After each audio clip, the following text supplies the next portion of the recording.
This is the multivariable calculus screencast.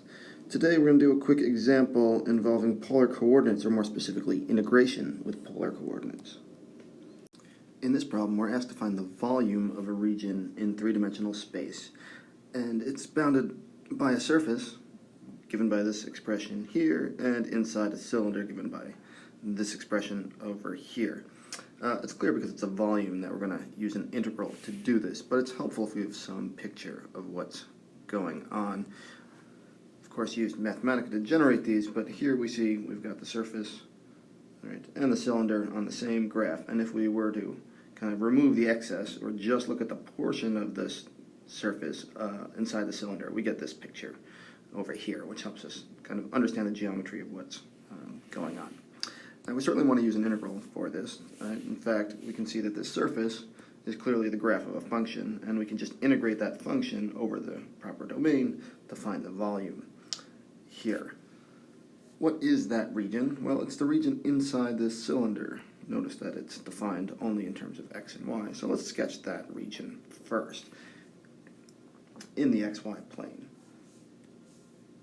So we'll draw our axes here and realize that it's just a circle centered at the point 0, 1, and radius 1. So we'll go up to 2 and we should get a circle that looks something like this.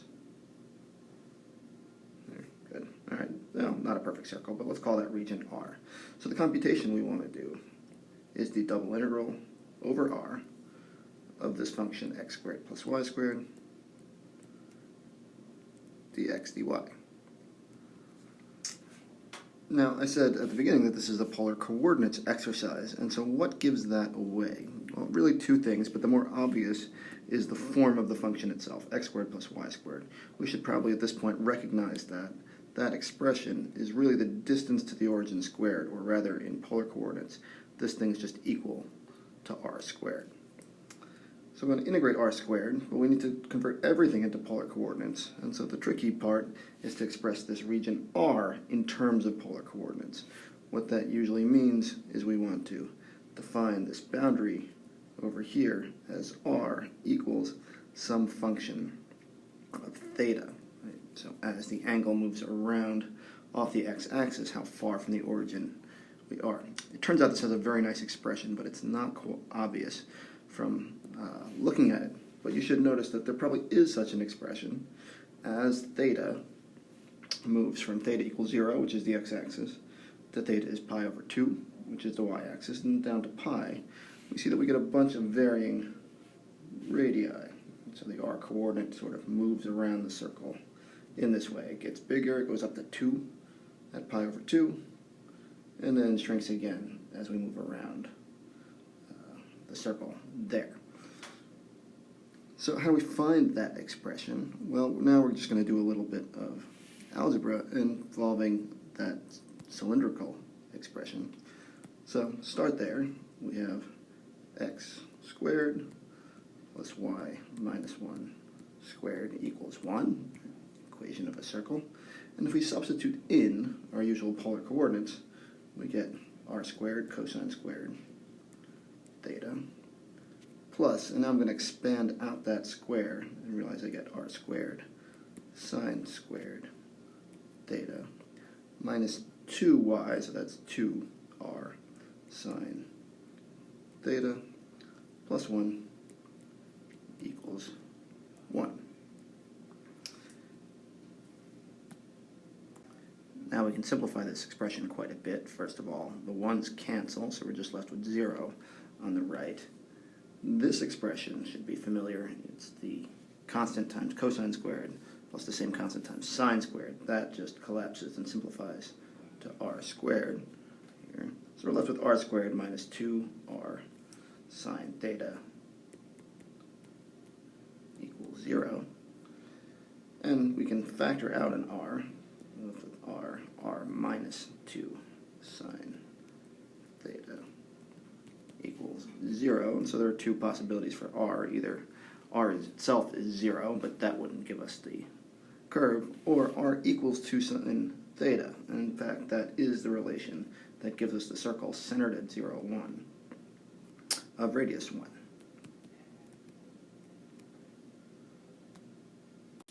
So now we can go back to this picture, although just replace this function of theta by our expression 2 sine theta, and we now just translate this function in rectangular coordinates into polar coordinates. So the way that works is the integrand, as we know, becomes r squared.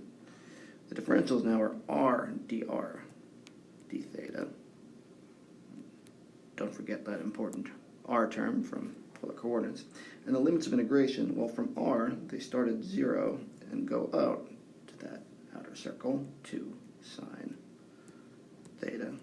And the limits on theta, be a little careful. We only want to go from 0 up to pi. That traces out the circle exactly once. Now to evaluate this integral, we just simplify the integrand to r cubed. Note that its antiderivative is 1/4 r to the 4th. So we want to integrate the theta integral and evaluate that antiderivative between 0 and 2 sine theta. That simplifies to the single variable integral 0 to pi of 4 sine to the 4th theta d theta. Now, if you happen to have forgotten how to deal with high powers of trig functions when doing integrals, you'd be forgiven, but it's just 2 applications of the double angle formula. But here, since this video is long enough, let's kick it over to Mathematica. I'll show you how to tell it to do such a thing. Key shortcut, in this case, is to take your old escape key, and it's a definite integral template. So that's D-I-N-T-T, escape, and we get a nice template for our guy. So we highlight the bottom limit. We're going to go from 0 to pi. That's escape p, escape, gives us pi.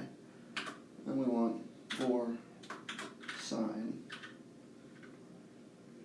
t, I'll use in place of theta, to the 4th dt. Evaluate that, we get the answer for this volume, 3 pi over 2. And that's it.